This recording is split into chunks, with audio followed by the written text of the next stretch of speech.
का भाई का हाल बा। सबके हमार प्रणाम बा, नमस्कार बा। तो दोस्तों आप सभी को बता दें कि जितने भी मेरे भोजपुरी के सिंगर हैं, एक्टर हैं, उन सभी के लिए अगर आप एक भोजपुरी सिंगर हो, आप पैसा लगाते हो एल्बम के लिए ना, आपका वो पैसा मिलने वाला है नहीं। अगर वही चीज़ आप अपना ऑडियो हुआ या वीडियो हुआ आप हमें दो, हम आपको पेमेंट देंगे। ठीक है, आप अपना ऑडियो वीडियो लाओ, हमसे पैसे ले जाओ।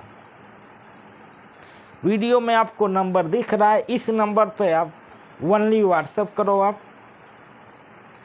कॉलिंग हम करेंगे आपके पास, आप अपना प्रोजेक्ट भेजो और सीधे आप अपने अकाउंट में पैसे लो।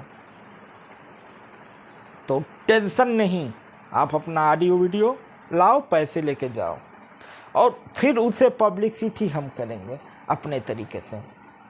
और उन सभी भाइयों को बता दें कि वीडियो को ज़्यादा से ज़्यादा शेयर करिए, क्योंकि बहुत सारे लोग हैं सिंगर जो लोग पैसे लगाते लगाते थक जा रहे हैं, उन्हें पैसे नहीं मिल रहे हैं। तो सबका टेंशन ख़त्म, अपना ऑडियो वीडियो लाओ, पैसे हमसे ले जाओ। तो अपना प्यारा आशीर्वाद बनाए रखें। फिर मिलेंगे अगली वीडियो में। जय हिंद, जय भारत।